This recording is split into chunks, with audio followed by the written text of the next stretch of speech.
This episode is brought to you by Dave, a banking app that's leveling the financial playing field. Because when you download Dave, you could get up to $500 in 5 minutes or less. No credit check, no late fees. It's part of Dave's extra cash account. Advance the money you need with no interest and then settle up later. Download Dave today at dave.com/Spotify. For terms and conditions, go to dave.com/legal. Eligibility criteria and instant transfer fees apply. Banking services provided by Evolve, member FDIC. Want to stay up to date on the biggest stories in pop culture and entertainment? Then be sure to check out the TMZ podcast. I'm Charlie Cotton from TMZ, the TV show, and every day I'll sit down with a member of our news team to give exclusive breakdowns of the day's most talked about headlines, stories we break, and the stories you care about. So check out the TMZ podcast, Monday through Friday, and the other podcasts from the TMZ audio network like Last Days and TMZ Verified, available on all podcast platforms.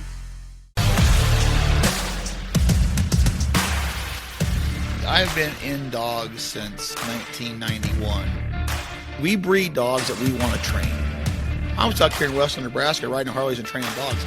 I don't sugarcoat anything, and if you don't like it, tough.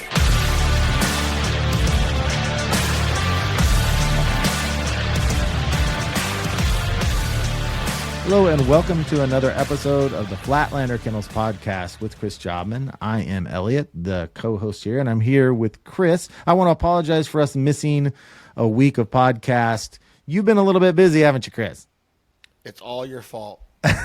Right. It's those double masters. It's fault that we missed a few weeks. Right. Yes. No joking aside, we've been extremely busy here. We've had 2 weeks of master test here. They were doubles with 2 flights, and it's been chaos. And I was going to try to record during all that chaos, but I apologize. It just didn't work out. But we're going to make up for it here in the next few weeks, and hope everybody's doing well. And I will say, if you want more content, we have launched our YouTube channel, the Flatlander Kennels YouTube channel. So just on YouTube, put in Flatlander Kennels. We've got 2 videos out, and we're going to be dropping videos every Monday morning, so 1 a week. So if you're jonesing for some more Flatlander Kennels content, we're doing a lot of Chris's training setup, so go check out the YouTube channel, subscribe to that, and watch those videos.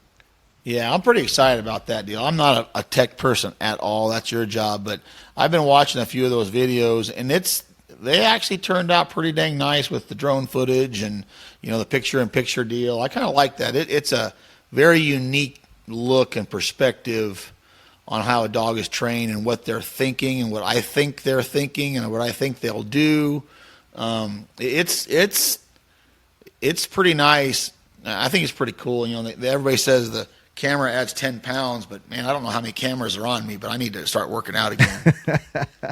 It's a rough thing watching yourself on film. I hate it. I'm like, I hate it, but it is what it is. When I started putting on videos, the thing that got me is all my vocal mannerisms that I didn't realize that I did, way I express words. It took me quite a while just to not stop worrying about it. But and you were mentioning the drone. The thing that's so cool about the drone with the training is you can see all the lines perfectly. Yeah. You can see exactly the aerial view. And, right. Yeah, it's cool. Yeah, that one video you were training Ruger, and it's on video number 1 where you released, and you said, okay, he just looked to the left. If he looks one more time, and from that drone footage, you can just see his head look left, and boom, you hit that whistle. You just couldn't get that kind of scene of the training session without the drone. Yeah, and it's funny. I think we got a couple videos of Ruger on there, or we're gonna have. We didn't just grab him and say, hey, we're gonna video Ruger. It just kind of, for some reason, when we did that, it just worked out that he was next in line on the trailer, and it's not like the Ruger show or we wanted to show him messing up or anything. It was just kind of weird. It kind of worked out that way. Right, yeah, because both first 2 videos have him on it. Yeah, it's crazy. The second He's a one, nice young dog, though. He is a nice young dog. Yeah, he certainly is. You got a trailer full of nice dogs. Yeah, they're doing pretty well right now. Right. But we've been having master tests here, and we're ending our qualifications for the Master National right now. Ryan is actually at a master test as we speak. running a handful of dogs is all. Our numbers are down quite a bit right now, trying to get dogs qualified. And he got one dog there that he's trying to qualify. If he passes, he's through the first 2 series pretty strong. So if he passes, this will be our last test for the qualification period for the Master National. I think it gives us 30 for this coming Master National, and I think there might be a couple dogs that I know of that some amateurs train that I help them with and do those sort of things, and they may jump on the trailer and I may take them to the National. But that if that's the case, that would probably give us 32 dogs at the Master National, but I think it will qualify like 30 for this year's Master National, which is 2 trucks and 2 trailers driving to Thomasville, Georgia. So when is that? It's towards, I don't know the exact date, but it's towards the end of October. I know it gets over November 5th, which is killing me because our hunting season started already by then. And I'm going to miss some of that hunting season. But it starts, I'm looking right now, it starts like October 26th and gets over November 5th in Thomasville. And the crazy thing about that is we'll be running the Grand before that, and I think we have 10 days, 8 or 10 days from the time the Grand is over to the time the Master National starts, and the Grand is going to be in Paducah, Kentucky. So I'll be there with probably 2 trucks and 2 trailers running the Grand, and we'll go right from there, headed towards Thomasville to train, and then run the Master National and be home, be gone for about a month. So will you have any dogs that aren't with you that you need, or is it all basically the same core dogs that have qualified for both? You know, there'll be a handful of dogs, not a handful, there'll be a few dogs that will only run the Grand or only run the Master National. And that most of them will run both.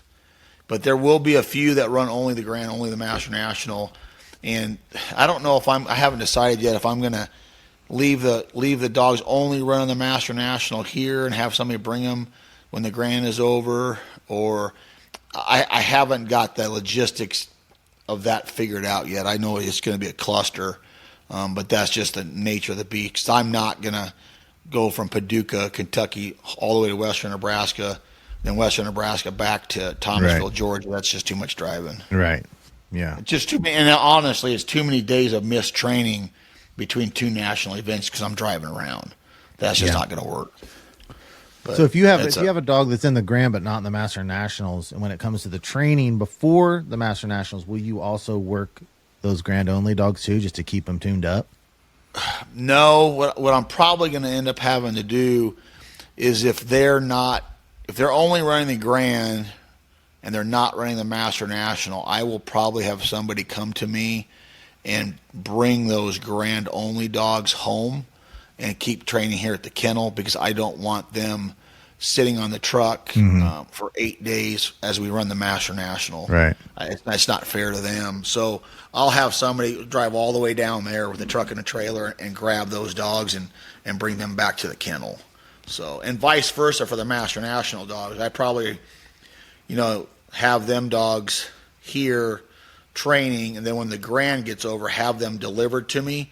So they'll bring me the Master National only dogs, and then they'll grab the Grand only dogs, and we'll just flip-flop dogs, and they'll just drive home. Right. That's probably what we'll end up doing.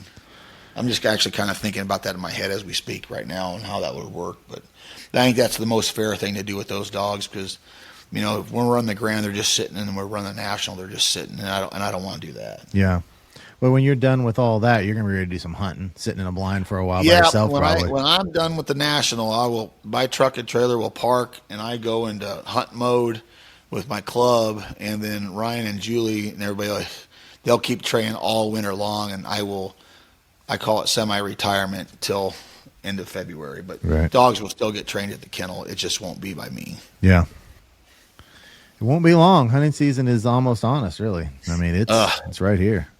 I'm really not ready for it yet. I'll be quite honest with you. I'm not. I know you are, but I like the summers. I like the nice weather. I like to ride my bike, and and that sort of thing. But anyway, congratulations, by the way, on Georgie's HRCH. That was pretty easy for you.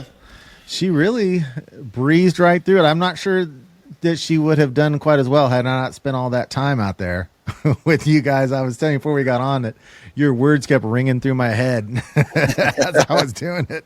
Some of it stuck. So yeah, she, in her whole HRC career, she's now 9 for 9. She's yet to fail anything. I've only had to use one handle. So she's cruising right along. That's good. Well, now it's time to jump into the Master. Yep.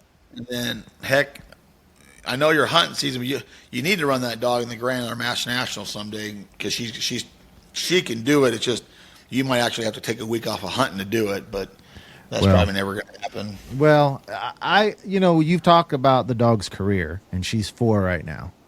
So my goal was to see if I could get her titled HRCH. I had no idea whether I could do it when I started, and now that we've done that, I look and I say, hey, she's only 4. I can come out and get more training help from you out there. There's no reason, if I look long term, there's no reason by the time she's 8 she can't take a shot at that stuff. I don't know. I'm just trying to like look at it as baseline as possible, right? Yeah, anything's possible. It's all about priorities and if your teal season is worth missing the Grand for, you know what I mean? I would, at this point where she is now and where I know she'll be in years to come, I definitely I would prioritize going to the Grand over teal season.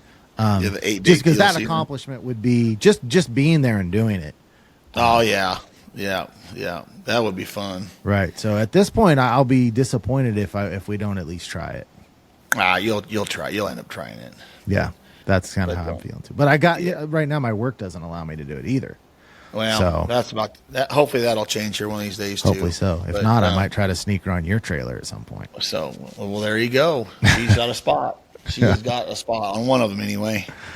Yeah. But I think tonight, I know we talked about our last podcast about going through my flow chart, how we train the dogs here at the kennel and doing those things. And it's going to take a little while and quite a few podcasts to get through the flow chart, but we might as well get started on it. And I think this first podcast here, I think we'll just talk about obedience and collar conditioning and the steps on how to do that and the importance of it and kind of how we do it here. And, there's a lot of different ways to do it.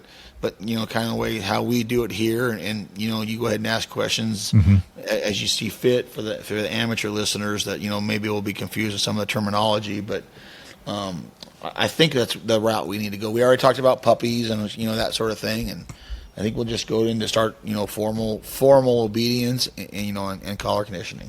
Right. So what age is typical? 5 months, 6 months? We like to get them in right around 6 months old. They get their puppy teeth out and they got their adult teeth in. They're a little bit more mature. There's between 4 and 6 months old. It doesn't sound like it's a very long time, but puppies mature mentally a lot between 4 and 6 months old. Now, when they're 6 months old, they're still puppies, right? They're still babies, and they're still they need to be treated like a puppy, and they're babies. But they're a little bit more physically mature, more mentally mature. Their adult teeth are in. And that's kind of where we like to start our obedience on something like that. I know of people, and I do know people that have force fetched at 4 and 5 months old, but that's not me. I'm not going to do that. I like them to be a puppy a little bit longer than that, actually. Yeah, and I see this all the time online. You're vehemently against making them sit and wait on any type of retrieves and be steady. Yeah, I'm not a big fan of that when they're babies. Be super steady, be robotic. I know there's a lot of people that do some of that sort of thing, but I think that's okay done with the right person that knows what they're doing and the right dog. I think if you do that with not the right dog, you end up taking some of their heart away and some of their go and some of their want to away, and you don't even know you're doing it until it's too late.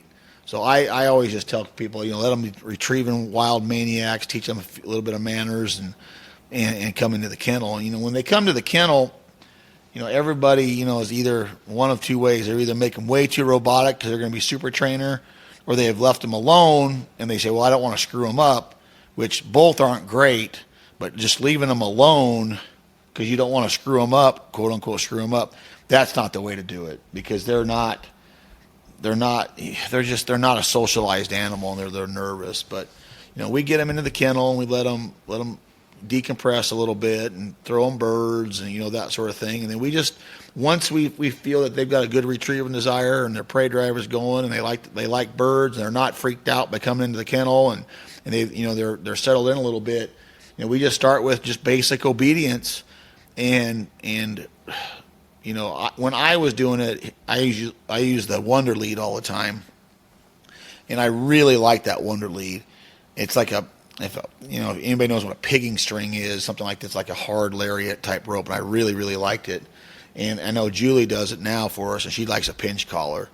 But you'd be shocked at how many dogs come into the kennel, and we have to spend a week just to teach them to walk on a leash. I mean, you put one of them Wonder Leads or pinch collar or even a choke chain or however you want to do it, they flop around like a damn alligator, freaking out and making noise, and just they've never had any kind of constraint on them or any restraint on them at all. It's terrible on them. And I wish people would teach a dog how to walk on a leash a little bit and that sort of thing, so they understand the pressure of a leash. Now, how long is that Wonder Lead you're using? 6 to 8 feet. And is it okay just to snap it to a collar? You don't snap it to a collar. It's like everybody sees those the slip leads that you put on at a hunt test or whatever, that just a rope that just slides. It's like that. It doesn't snap onto a flat collar or nothing. It just it's got its own. It's real stiff lariat type plastic rope type stuff, and you close it and snap it open really fast just because it's got a springing action to it, I guess you would say. Okay. And it's its own tool. Right. It's its own, and I love it. I think it's the greatest training tool ever. Would you tell people not to use just a leash and a collar? I prefer not to use a leash and a flat collar, because the thing about that is, it's just like anything else. Dogs, you put anything like that around them, they think they're like a sled dog. They start pulling, and when they pull, that leash doesn't do much constricting or anything like that, and it doesn't, quote, it's the wrong term for it, but it doesn't hurt them at all. And they can just pull against it, and next thing you know, you're trying to teach a dog to heel that's pulling like a sled dog. And if you put a choke chain or a Wonder Lead or a pinch collar on them, when they pull, there's some discomfort there. They don't breathe as well. It kind of pinches, and then they quit pulling. They learn how to shut that pressure off. With not pulling. So they're starting to teach themselves. Okay. But those people that use those, I don't know, you see them in the cities a lot, where they have like a vest around them, I guess you would call it. Right. You might as well have a husky with a sled dog doing that. That isn't going to do anything. That's probably making it worse, because dogs like to pull. They love the pull against it, and that's making things worse. So if you're trying to get a really, really good obedient dog, get that vest thing off of them, because that's not the thing to be using. Okay. That makes sense, because it doesn't cause them any discomfort. Probably feels good to them just to stretch it. Yeah, they just pull. They like to pull, and it drives me nuts. But when we get them in here, we teach them to walk on the leash a little bit, and then we just start teaching heel. And most of our dogs heel on the left, some heel on the right, but most of them are on the left, and we just teach them to heel walking at lead on the leash, the Wonder Lead or the choke pinch collar, whatever you're on to use, and we just kind of walk figure eights. And if they're pulling, if they start pulling against you, you'll turn and you buck that pull, and we just kind of walk figure eights. And when you turn to the right on a left heeling dog, we say here, and when you turn to the left, we say heel, and we just walk figure eights. And then sometimes you slow down, sometimes you speed up. And if your dog is real weird about dragging, they want to just lock their feet up, and you're almost dragging them, so to speak. You have to speed up. You're like, here, and you get real excited. Now, if they're pulling against you, that's when you turn and you make them follow you, not, where they want to go. We just walk in figure eights, and then you just stop and say sit, and you lift up on the collar and you get them to sit. And I do an obedience thing.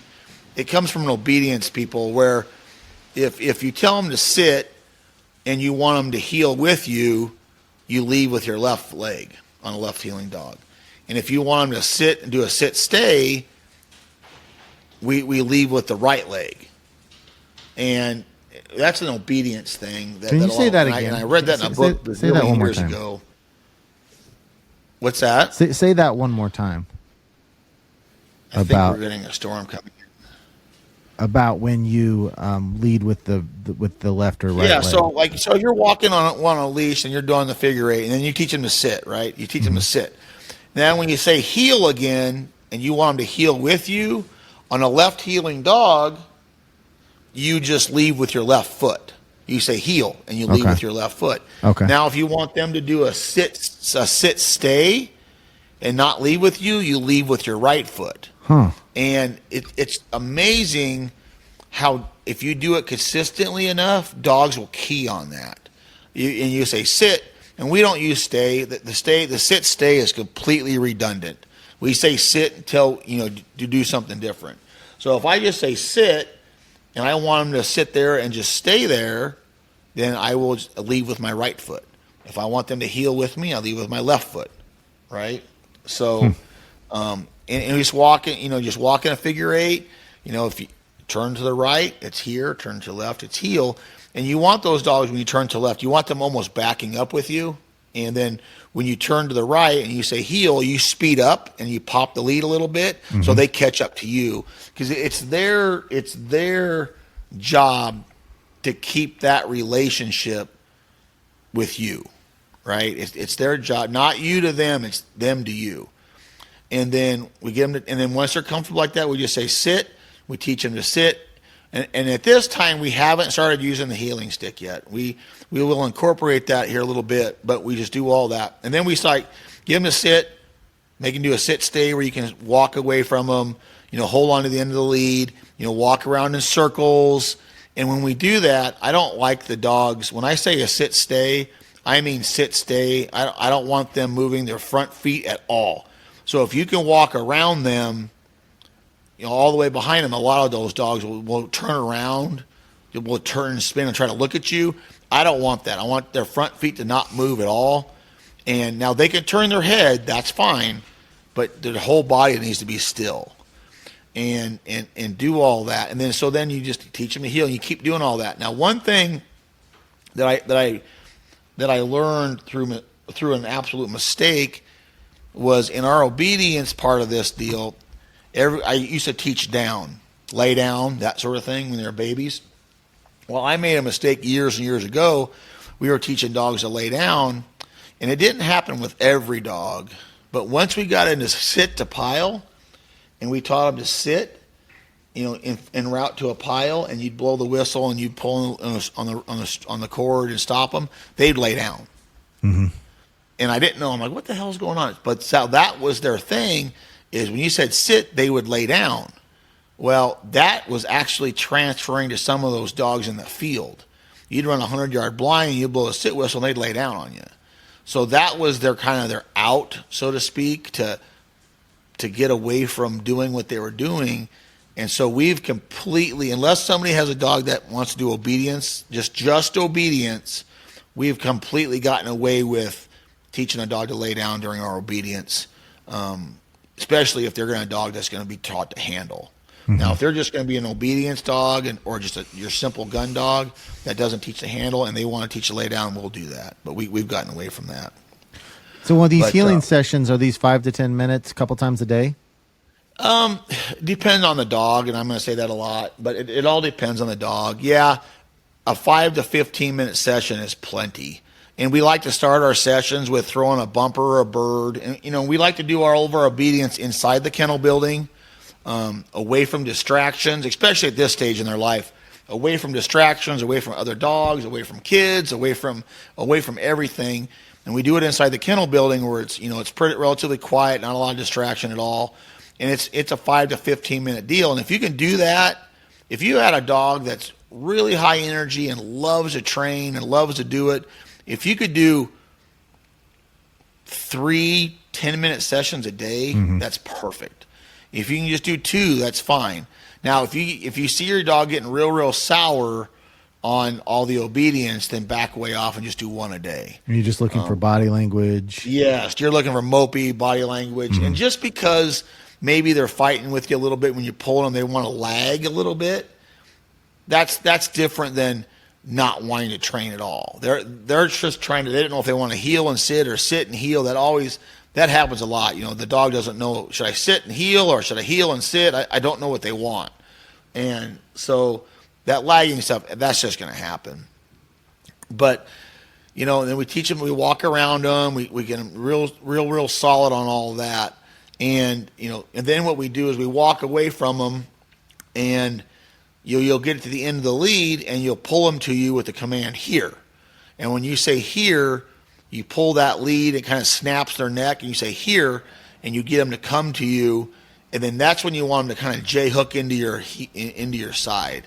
I don't like the dogs. A lot of the obedience people will teach their dogs to go behind them and come into heel. You do not want that in a hunting dog, or especially a dog that's going to run hunt tests, because nothing good happens behind you.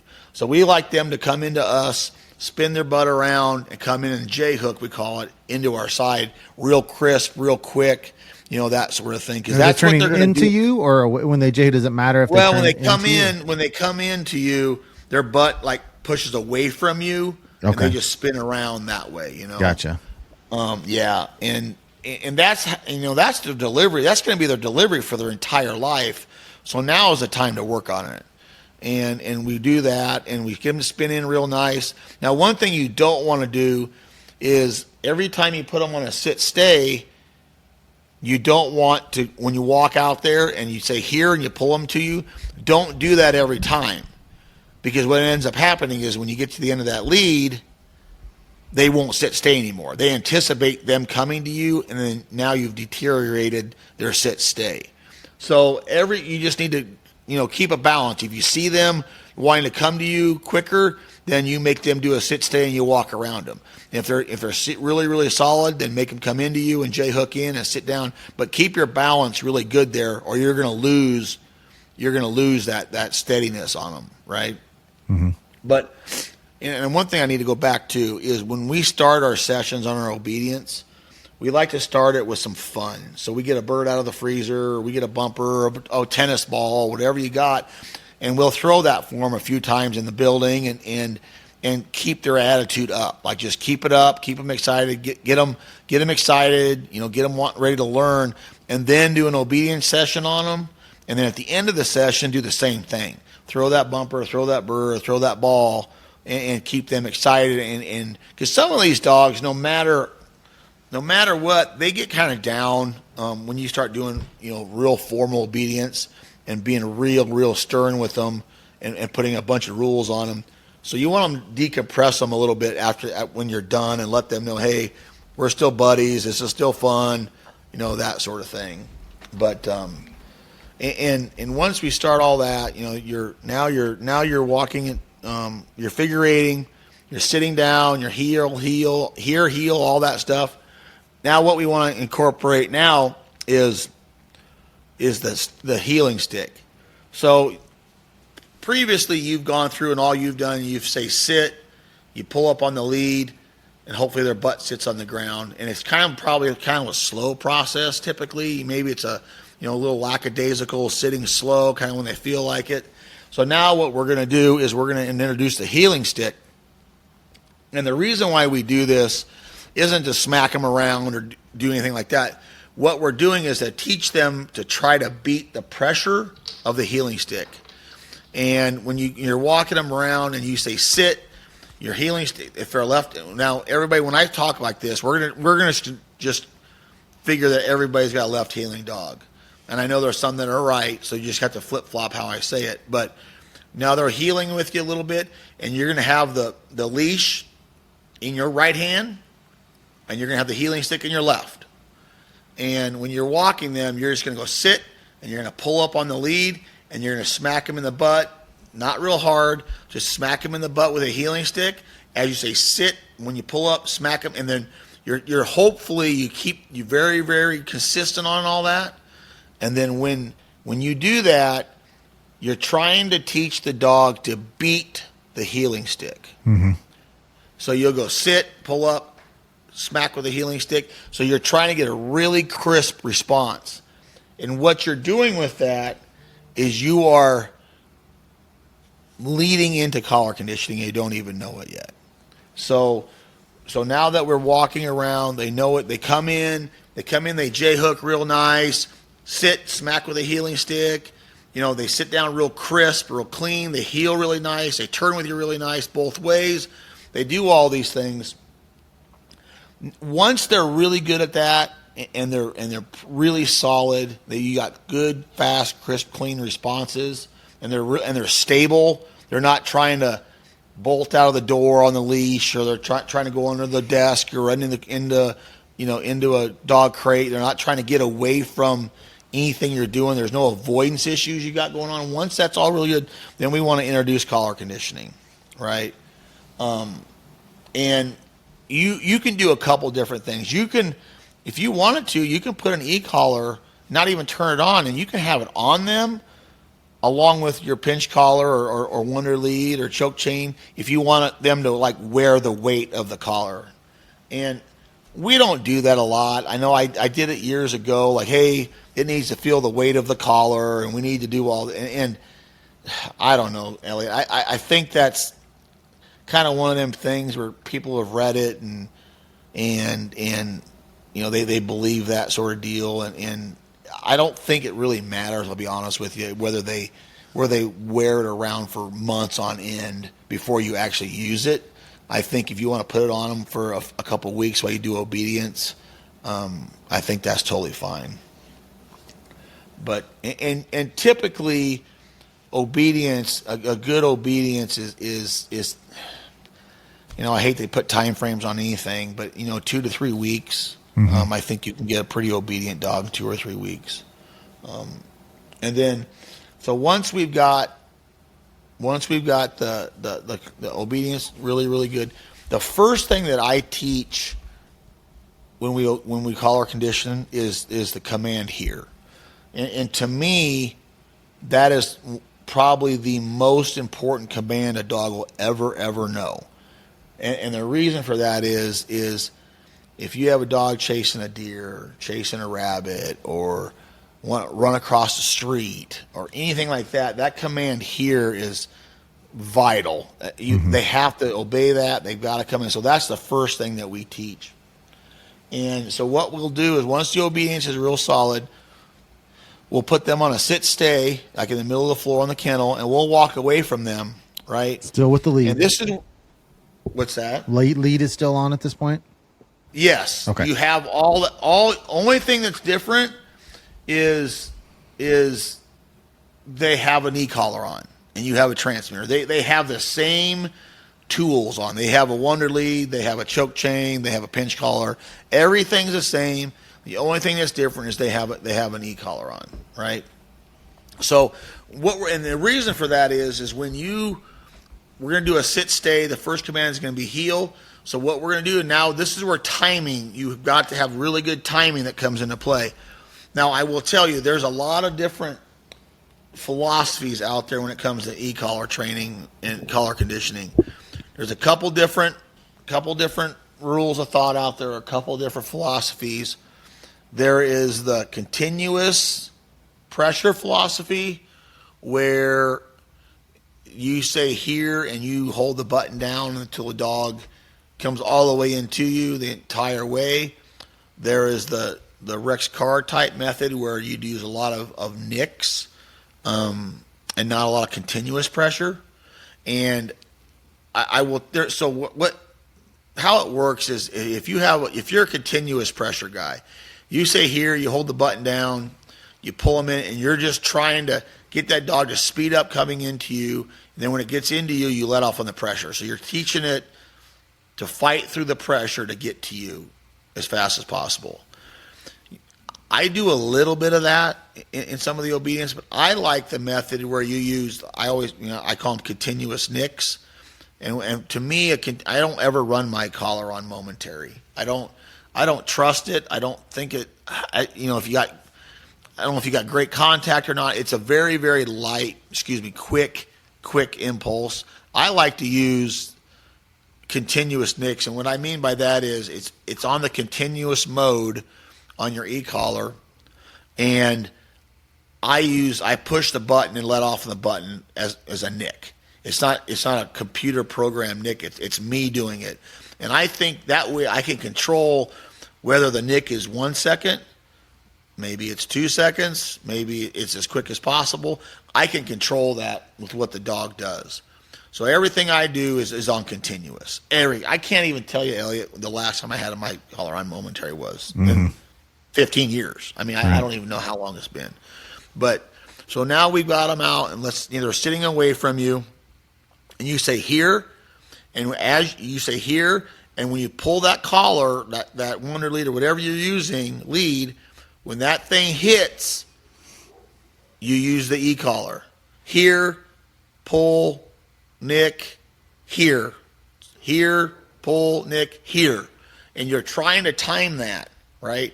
So now what the collar is doing, the e-collar, that nick, you're trying to time it when your lead tightens up around their neck. You follow me? Yep. And you're on a 1? You're on whatever. Yeah, you start really low, right? You start really low, and I use Sport Dog. I'm a big Sport Dog guy. I think it's the best training collar in the world, the 25-25. But so those go 1 to 9, and I'm on a 1, and or 2, whatever gets the dogs. Some dogs are tougher than others. Some dogs aren't. But when you first start collar conditioning, you start as low as possible, and then you find the level that you get a reaction from. Mm-hmm. And I'm not talking squealing and screaming and all that. I'm just talking, you can see when you get their attention, that's where you need to start. So when you pull that lead, you nick at the same time when it tightens up. So what you're trying to do, eventually you're going to do this. You're going to say here, and you're going to pull, you're going to nick, you say you're going to here again. So now what you're trying to do is eventually you're going to get to the point where you can say here, and not even pull the lead. You'll say here, nick, here. Now your nick takes the place of the lead tightening up around their neck. Right. So that's the whole reason why we had the lead tightening up around their neck. That's the whole reason we jerked and it would tighten up and pinch, and then we would nick. Now the nick, the e-collar pressure takes the place of the lead, if that makes sense. Yes. So that's the whole reason why we had that lead do that. So you want to get to the point. Now, don't ever let go of the lead. Keep a hold of it. Do whatever. And I usually use a 6 to 8 foot lead, 10 foot if I need to. And you'll just say here, and you'll pull it, and you'll nick, and you'll come in, and they come into heel. Eventually, you're going to get to the point where you say here, and you nick, and they'll hopefully try to speed up. So when you say here, nick, here, you're trying to teach them to beat the pressure, right? Right. Quicker response, you beat the pressure. You're trying to let them beat that, which I like that much better than here and burning the entire way to you, because now they're more worried about the pressure coming to you than they are trying to do the right stable response and then beating the pressure, if that makes sense. Yes. So, and if you give them one nick and they're going full blast to you, do you even need to nick again? Yes. Okay. Because you are not actually they're getting the point and they're understanding it, but they're not truly conditioned to it so that they understand. Okay. Because what we're going to end up doing is we're going to be moving up and down the scale on the e-collar. So you may start at a 1. And every dog's got their own threshold. And this goes for everything, for the rest of the dog's life. So heel, sit, here, fetch, back, all these commands that they're going to understand with an e-collar when they're properly collar conditioned, you're going to work up and down the scale on the collar because you need to teach those dogs how to accept a little bit higher pressure, how to cope with it mentally and stably and still perform the task. Because eventually there is going to be a time and a place in this dog's life that you're going to have to turn that collar up and use that collar to get the response that you want. Let's just say maybe you're running it down the short water blind and he just continually keeps getting out on the land, and you're hitting him with ones and twos, and you're nitpicking him the whole way. That's not getting the point across. So you're gonna be like, you know what, screw it, I'm turning it up, and you go up to a 5 and you get him, and it really gets him. And next thing you know, he comes running back to you and just gives up. Well, that's because you kind of babied him, so to speak, throughout his entire life. And he doesn't understand how to deal with and cope with that higher pressure on that e-collar. And now he's mentally completely freaked out.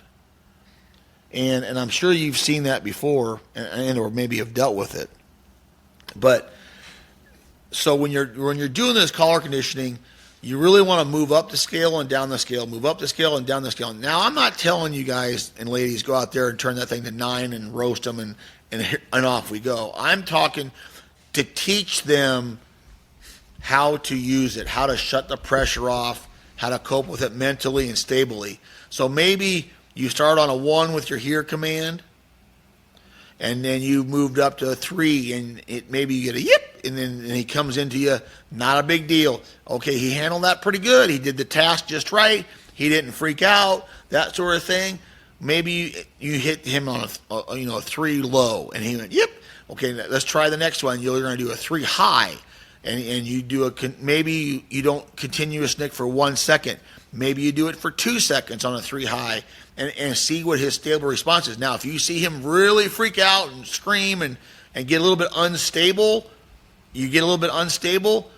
but he still kind of does it, well, then maybe that was too hot at the time. So now the next time you do it, maybe move back down to like a 1 high. Give him some pressure. Have him do the task and show him, listen, it's not that big a deal. This is how you get through it. Deal with it. Then maybe the next time you go up to a 2 and try to work your way up to the scale. Maybe you can try to get to a 5 or a 6, and you only stay there for 1 or 2 times, and then you move back down to a 2. You just teach them how to deal with it. You don't want to stay when you're doing these things. You don't want to stay on the highest all the time. That's terrible. You start low, you slowly move up, slowly move back down, slowly move back up until you're teaching that dog how to stably respond to all of that. Does that make any sense at all? Yes. If let's say your first day you're starting on a 1 and you're getting the perfect desired response that you want, can you go up to 2 that day, or how quickly can you move them up that ladder? Yeah, if it's going really well, start moving up the ladder. Just start moving up, and you may get up to a 4 or 5. I mean, you don't know, but you will know when you've gone too far, and you can see it. The dog starts really getting nervous, but when that dog gets really, really nervous, that's really not the time to just, like, let's just say you were on a 5 and the dog got really, really nervous.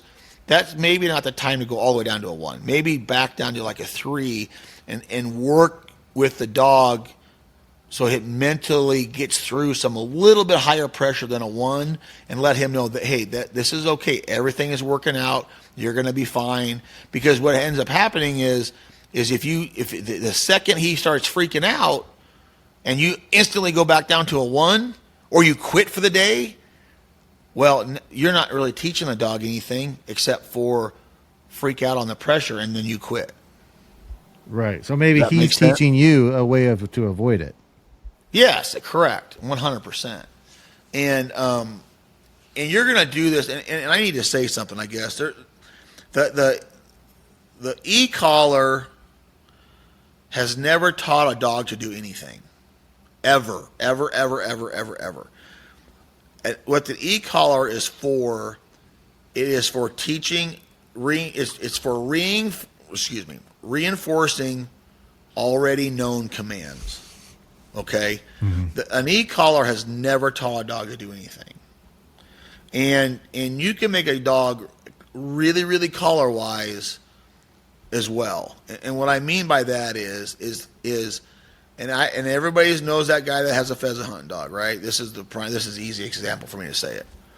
Everybody has that pheasant hunting dog that starts out the season, maybe has an e-collar on, maybe doesn't, but it's going to be, the dog's hunting good, and then all of a sudden that dog is, in 2 weeks, that dog's 75 yards out in front of you, blowing up every pheasant out of the field, won't listen to you, will not come back, doesn't give a damn. He's hunting for himself, does not give a damn about you. And you're thinking, okay, I'm going to get him tomorrow. So you have not properly collar conditioned the dog, for one, probably. And you put that collar on the dog, and the dog takes off, and he starts doing his thing, flushing birds at 75 yards, and you turn that collar all the way up, and you hit him, and he comes flying back to you and say, I got that damn dog. I got him today, yada, yada, yada. He learned his lesson. The next day, you take him back out, you thought you taught him a lesson, so you take the collar off. He goes back to doing the same thing, busting out birds 75 yards in front of you. Well, you're like, okay, that's it. I'm going to get him this next field. You put the collar on him, he doesn't even leave your side. Mm-hmm. And he won't leave your side. You have completely made that dog collar wise, and where that dog won't do anything at all with a collar on because he doesn't understand it.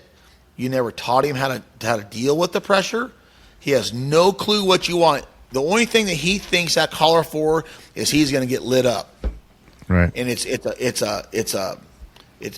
in trouble basically all the time. But doesn't have any idea why he's in trouble. And he has no idea why. So our dogs, every day I get them off the trailer. You've seen me do it. Every day you get them off the trailer, we sit them down immediately, and they almost, and Georgie probably does it, she almost holds her head up to put it on. Oh, she loves getting the collar put on. Because they know they're going to work. It's just like a football player puts on their football helmet. Mm-hmm. So every day we train these dogs, every day, whether we use it or not, and I'll train 10 dogs, 15 dogs in a row and never even give them a nick. Mm-hmm. But they have it on because if you don't put it on them every time, then they start getting collar-wise and they're not the same dog. And they're not going to be really the same dog anyway without it on, but you want the closest version of that dog with an e-collar on. And when they're so collar wise, like that pheasant hunting dog, you've ruined it. They are literally almost done because the second you put a collar on them, they're done because you haven't taught them how to do anything. So we really needed to talk about collar wise and an e-collar has not taught a dog to do anything, but they're already it's already reinforcing known commands. That's the biggest thing. And there's a lot of different ways of doing it, but and we do the same thing. So you do heel, we do sit as well. So when we were walking at sit, you go sit, smack with a healing stick, collar pressure. So now when we're doing sit, you're walking at sit, Nick, sit. That collar is taking place of the healing stick. The whole reason for that healing stick was to get a snappy response. And now you're gonna take the healing stick away, and you're gonna walk at heel, and you're gonna say sit, and you're gonna nick, and then you're gonna say sit again, and you're trying to teach that dog to beat that nick and sit quicker. That nick replaces the healing stick. Now, do you go to the sit with the nick? Can you do that simultaneously with the here, or is that after you've really gone through the whole here, you've got them up to a 5 or a 6, or taking that well, then you move it over to the sit and the heel? I like to work on the here first and get that really and that's a good point. The biggest thing you don't want to do is you don't want to just start throwing all this stuff on a dog in one session. You're doing here, heel, kennel, and all with the e-collar. I'm going to collar condition this dog today. You work on one kind of thing. You work on here when that's really, really solid. Maybe you work on here and not use the e-collar pressure, but you just say here, and when they spin into J-hook, you say sit, smack with a healing stick, right? Then the next time, here, with no collar pressure, they come in, they spin into you, you say sit and use the e-collar and say sit again and replace the healing stick. Mm-hmm. So you're still working on here, but you're not adding e-collar pressure to it. Mm-hmm. The e-collar pressure comes into the sit. See what I mean? Yep. And you could, I don't, now at the end of the collar conditioning, we're not there yet, but at the end of the collar conditioning, I'll do a little bit of everything with the e-collar. Yeah. So now what you want to do is you want to walk at your heel. You're still walking your figure eights. Now I want to work on here and heel because we just got done working on here, right? We just got done working on here, and you're walking at figure eights, and you turn to the right, and you say here, and you pull that leash, and you say here, and just like you were doing with the other one, you say here, and you speed up. You speed up, and you pull that leash, and that's when you use the e-collar.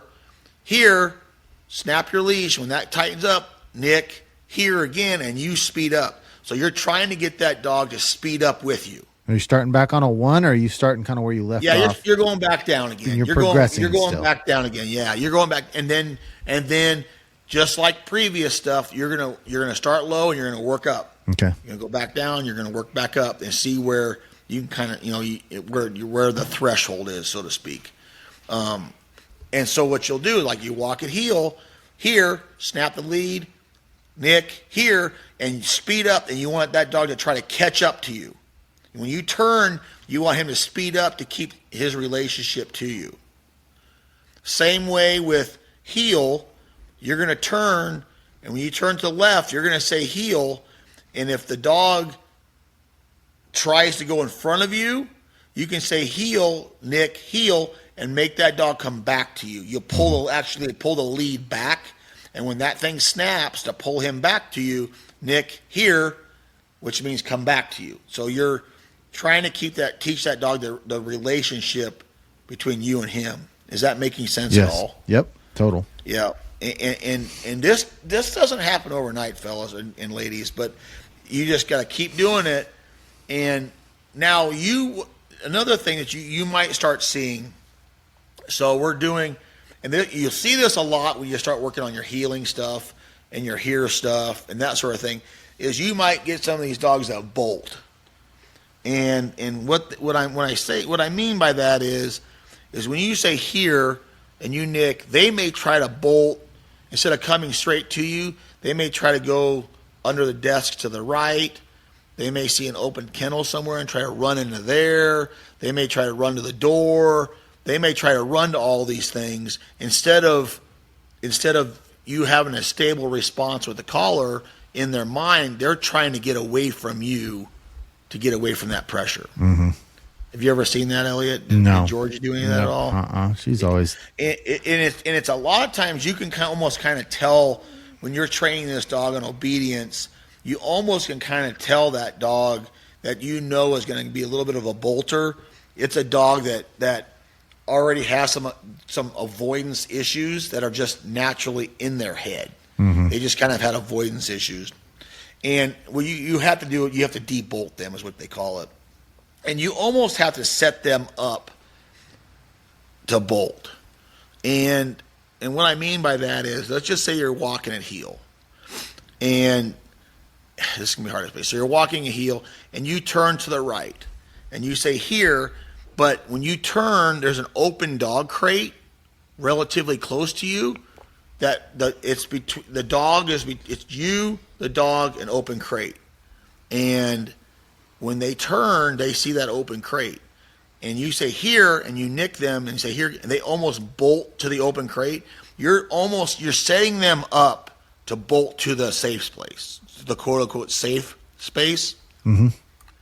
And when they do that, no, here, and you get onto the collar, here, and then when they come back, and then when they leave that area and start coming back to you, get off on the pressure.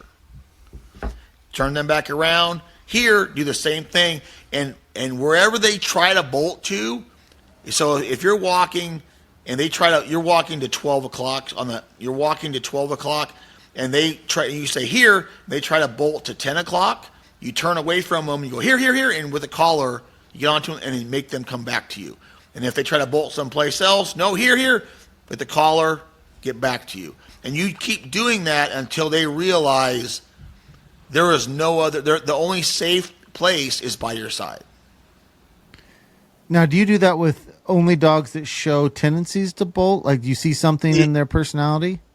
Well, you'll see it because they'll try to bolt. Okay, so you only go to that if a dog tries to bolt. Yeah, if you have a dog that's got major avoidance issues and they bolt, and you'll see it in normal obedience, you're going to really see it in collar conditioning. When they try to bolt and get away from you, all because they think they're in trouble or they want to try to get away from the work or the pressure, that's when you need to debolt that dog. Mm-hmm. And it's no fun at all, but I've done it a bunch of times. And not every dog does it. You know, every once in a while you'll get a dog that's just got such horrible avoidance issues that they just want to get away from you, and you have to teach them that the only safe place is next to your side. And if you don't teach these dogs that have these huge bolting avoidance issues, you're in for a really, really long, hard training career with this dog, because when you get to force a pile or something like that, they'll just take off. Right. They'll just bolt, and you can't catch them. I mean, they just take off running, and you're like, oh man! And because they've learned instead of dealing with the pressure and mentally and stably dealing with the pressure, they've learned just to run away. It's like, I'm getting the hell out of here. And you can't. They just learn to run away, and that's just what they do. And I've had dogs in my career that I'll never forget. One day we had a dog do this, and she was a really bad bolter, and we worked on it her entire life. But when she got mentally stressed out, she would just take off, and we would have a four-wheeler ready at the line, and we'd blow a sit whistle, and you'd give her a cast on a blind, so to speak, and let's just say she gave you cast visual, so you'd sit her down, and you could give her, Elliott, a nick on a low 1. And there was just some days you did that, not every day, but some days you just did that. She would take off, and she would run as far as she possibly could, as fast as she could. The four-wheeler would be chasing her down. You'd have to get on the four-wheeler and chase her down. And so it's horrible. It's horrible, and that's just how she was mentally made. You know, we ended up getting her HRCH on her, but she bolted on me one time, and man, I didn't think we'd ever find her. And she was just sitting there. She ran away. She found it, and she just sat down.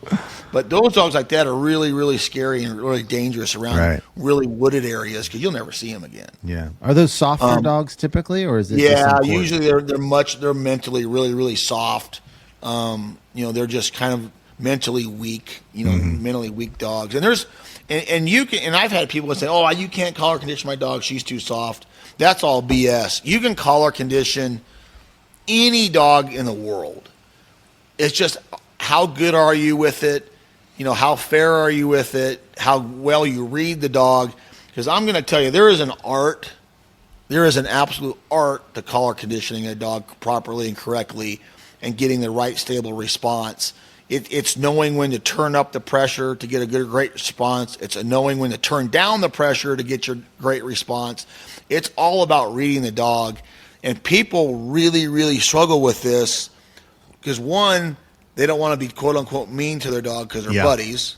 Right. And none of us do. And two, that's not what the book said. No, the book said, I'm supposed to do this, and the dog is supposed to act like this. I'm supposed to do this, and the dog is supposed to act like this.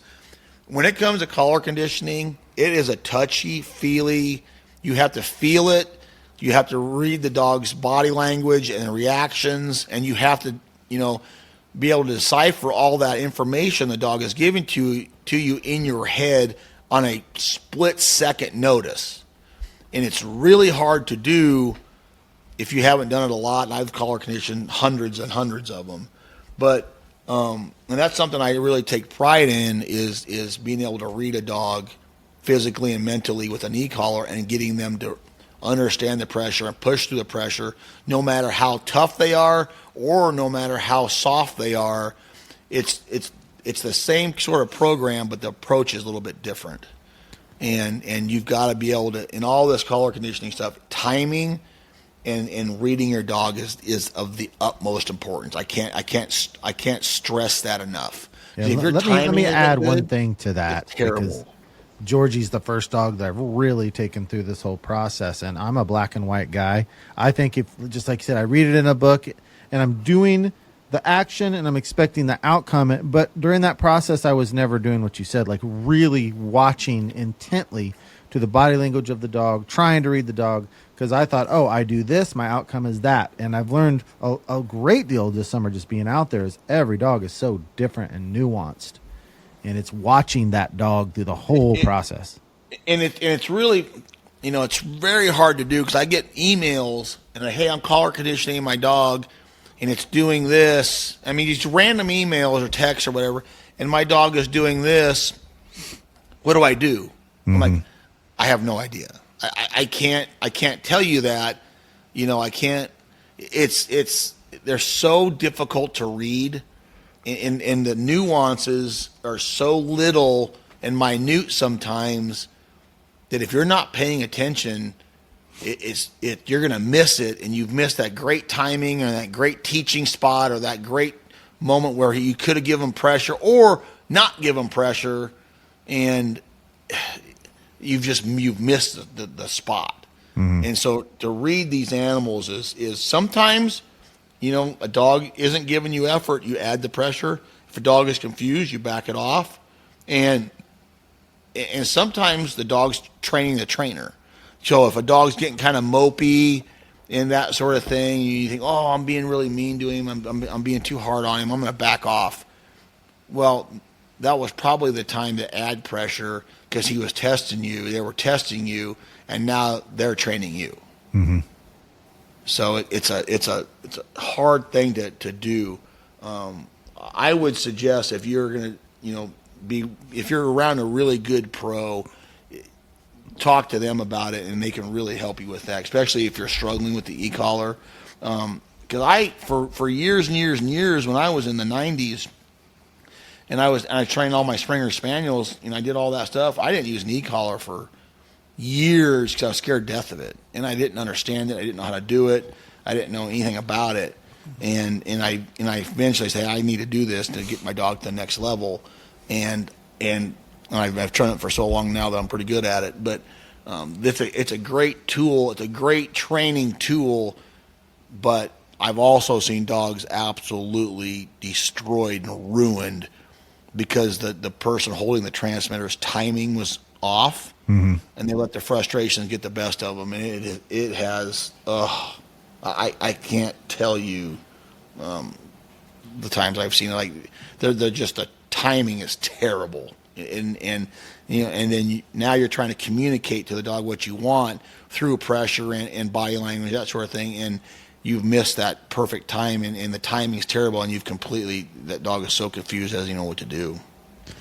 Yeah, and I would say, and see if you agree with this, I know I have met 4 professional trainers, and all 4 of them, you being one included, has no problem with you coming out and watching what they're doing and asking questions. And a lot of times I'm with one and I see you guys reading, like, no, why'd you do that? Oh, the dog did this. Why'd you do that? Oh, the dog. And you can learn so much from reading dogs' behavior if you can find a pro that'll just let you hang out and watch. Yeah, and ask questions, help them throw birds, and jump and chip in and help. Most of them will help you. You got to be careful. There are some of them out there that just because you have a Facebook page doesn't make you a professional dog trainer. But you got to be careful with all that. But and so I got off on a little bit of a tangent there. So we've done what here.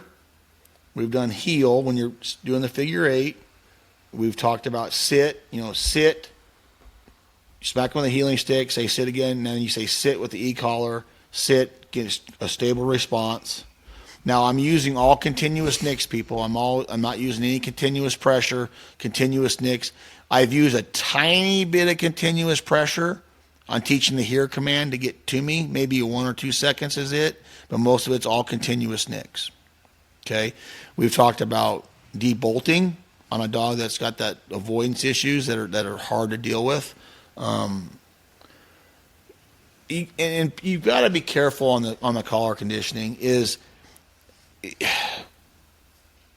2 5-minute sessions a day are better than one 30-minute session when it comes to this. Don't try to cram, like say you're too busy with the work and the kids on Monday and Tuesday, and you didn't get to collar conditioning, so on Wednesday you're going to do a 45-minute session. Don't do that. Get in and get out, end on a high note, like just a couple, 10 minutes, get in, get out, be done. We had a trainer here for a few years that he set his watch or his phone, and he would do collar conditioning or force fetch, and he would say, Siri, start a 10-minute timer, and he would start a 10-minute timer, and it would go off, and he'd end on a good note and quit. Because sometimes you get wrapped up into what you're doing, and you don't realize it's been 20 minutes. So when you're doing collar conditioning and that sort of thing, just keep it short, keep it sweet, keep it positive, get in, get out, and get what you want to get done. If it's going really well, maybe push the envelope a little bit. Maybe you got a little bit more done than you think, then get out. Maybe it's not going as well as you think, and that today's just not the day. Then try to end on a good note where the dog is responding well to you, and then get out. Just quit. Just quit for the day.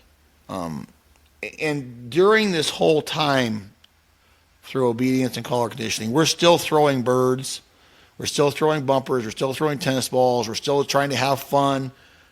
Still, if your dog is marking, still throw marks, still do all of those things.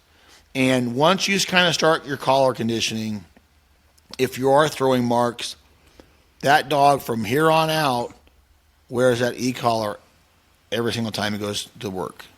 Just like a football player putting on a football helmet. They go to work, they put on an e-collar. That's when they go to work. So, have I covered everything, Elliott?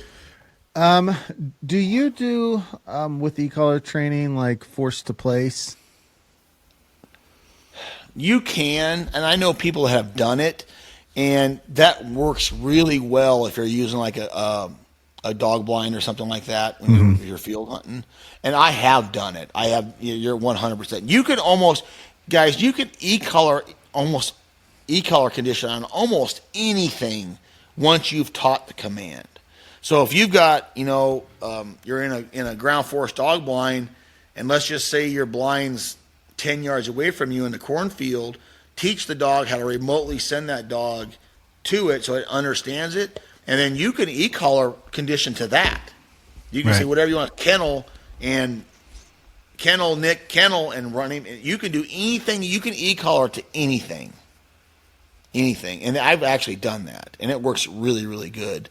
I've actually done it on some dogs that were really, really bad on a holding blind, where you get them in a holding blind and they just want to like root around like a pig, like a bull in a china closet. They want to look outside and they don't want to be. I've actually e-collared them. And I've said kennel, and I've put them into a holding blind like with force, and that almost puts them in there, and they just sit there, that's the spot. They just sit there, and I've done that before with some of them dogs that are really, real wild in a holding blind. But if you choose not to do like a force to place, at what point do you teach them that the collar doesn't mean being by your side? I guess. Well. Once you start getting into force to pile, you're teaching them that doesn't mean by your side. Okay. So that's the point in which they're learning that. You're teaching them to leave at that point. Right. Okay. If that makes sense. You're teaching them to leave at that point. But yeah, you can collar condition to any known command. But the biggest thing is they have to know the command. I can't stress that enough. They have to know the command. I'll never forget. I remember a dog, a black cash that I got into training years ago. He was one of our puppies, and we got his grand title on him and his master hunter title. And his owner goes, "I need to bring him in like now." I'm like, he's like 4.5 months old. He goes, "I'm telling you, I cannot control this dog. He's a psychopath." I said, "Okay." I said, "Okay." And he was right. I'm telling you, we got that dog here. He was like 4.5, 5 months old at the most. And we could not catch him. When I say couldn't catch him, he was so young, and he was one of our puppies, so we brought him into the house. He would go out in the front yard and be in like the tech pond, and I could not catch him. I couldn't get him to come back. This dog was a psychopath. So I did a little bit of obedience on him, and I collar conditioning him to here at like 4.5 months old. Mm-hmm. Because I couldn't catch him. And he would be out, I mean, he'd be 4 or 5 months old. He'd be 100 yards away from me, and I'd go, here. And I had the collar, and I'd nick him, and he'd come flying back to me. I mean, flying back. But we had to do that because when I tell you I couldn't catch him, Elliott, I'm telling you, you could not catch him. And he would just run and run and run. And we e-collared, and that's the youngest dog I've ever e-collared to here. And I had to do that for his own safety because I couldn't catch him. Yeah, but it was. I had a friend who decided he wasn't going to use an e-collar, and his dog gave him a lot of struggles. And he told me one time, he said, "Elliott, when did Georgie start calming down and get under control?" And I said, "When I taught her the e-collar." And it is. I'm telling you, people are really nervous about it. There's a lot of trainers out there that don't want to use it, and I don't know if it's if they don't believe in it or it makes them nervous, but it is. The e-collars nowadays it's the finest training tool ever made now, because you can go as light as you want to as heavy as you want and everything in between. Where back in the day it was just on weld mode, and you had to have a really tough dog to get through all that. But nowadays I think with the technology on the e-collars, I think it's really revolutionized the retriever world. And I think a lot of it is, everybody says, there's a lot softer dogs out there nowadays. There's a lot softer puppies and more sensitive puppies out there and sensitive dogs. Well, and you know what? They're probably right. But it's not, and there was back in the day as well. But those sensitive, soft, probably really smart dogs 20, 25, 30 years ago, they never made it, because they couldn't handle the pressure of the e-collars. Mm-hmm. Because they were so harsh, right? Yeah. Nowadays, you're getting a lot smarter. You're getting a lot more trainable, but some of them are very sensitive and delicate a little bit. But you can train around those dogs because the e-collar, the technology is so good on them that you have such a low range that you can train those dogs now. Back in the day, you couldn't train those dogs. Mm-hmm. Yeah, you couldn't train. That makes sense. I'll never forget, and when I say that, I'll never forget the day I used to have a dog named Dozer who was a fantastic animal, one of the best dogs I ever touched.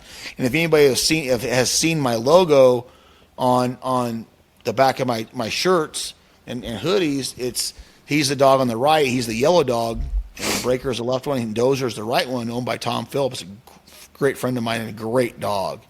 And I'll never forget the day, I was using Tritronics back in the day, and Dozer was so tough, I couldn't do anything to him. I mean, he didn't want to sit, he wasn't going to sit. He didn't want to stop, he wasn't going to stop. And I'll remember the day, I'll never forget the day the Sport Dog came out with some of their stuff, and I got some of their stuff, and I put it on him, and I hit him with that collar, and I instantly got his attention. And from that day on, that saved his career. Because it was just a better collar for him, and he would listen to me. Right. And I'll never forget that day. So the e-collar has really revolutionized the breed, and there's so many different types of dogs now out there in the lab world, in the retriever world, because the possibilities are endless with some of these e-collars, because they just got such great functionality.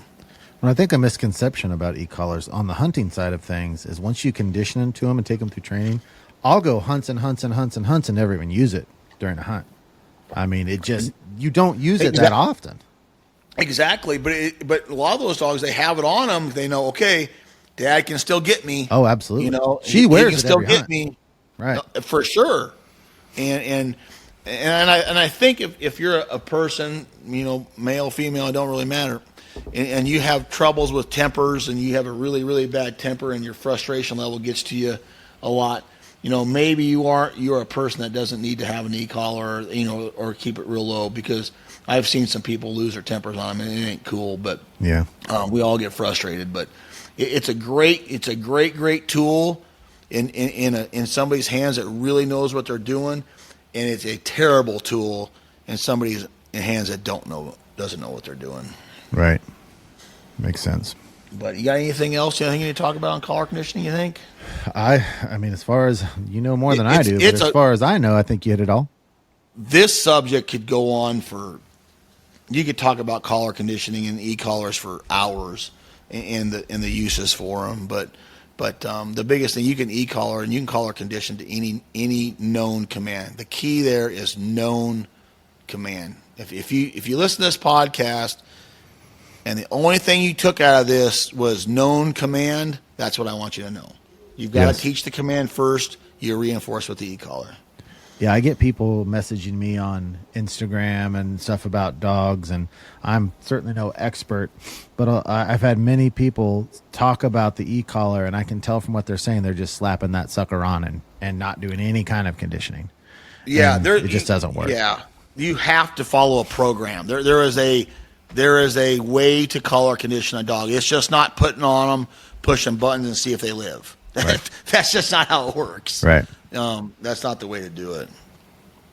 But if you don't have anything and I don't have anything, should we wrap this one up? Yeah, let's do. I want to remind you guys, if you have follow-up questions about this topic, at the Facebook page, Flatlander Kennel Podcast with Chris Jobman, if you're over there, you can put those questions there, or you can always email me or get on Instagram. I'm at freelanceduckhunting@gmail.com, or on Instagram, same thing. And you can submit those questions there. And we do Q&A sessions frequently, so I'm sure that we'd be happy, or Chris would be happy, to follow up on some of those questions. So make sure and come and join us on the Facebook page. Absolutely. So, all right, guys. Thank you for listening. Thank you, Elliott, for everything. We'll see everybody at the line. Take that aim. Gotta strike this chord with the humble hearts, bearing heavy chains and blue collar scars.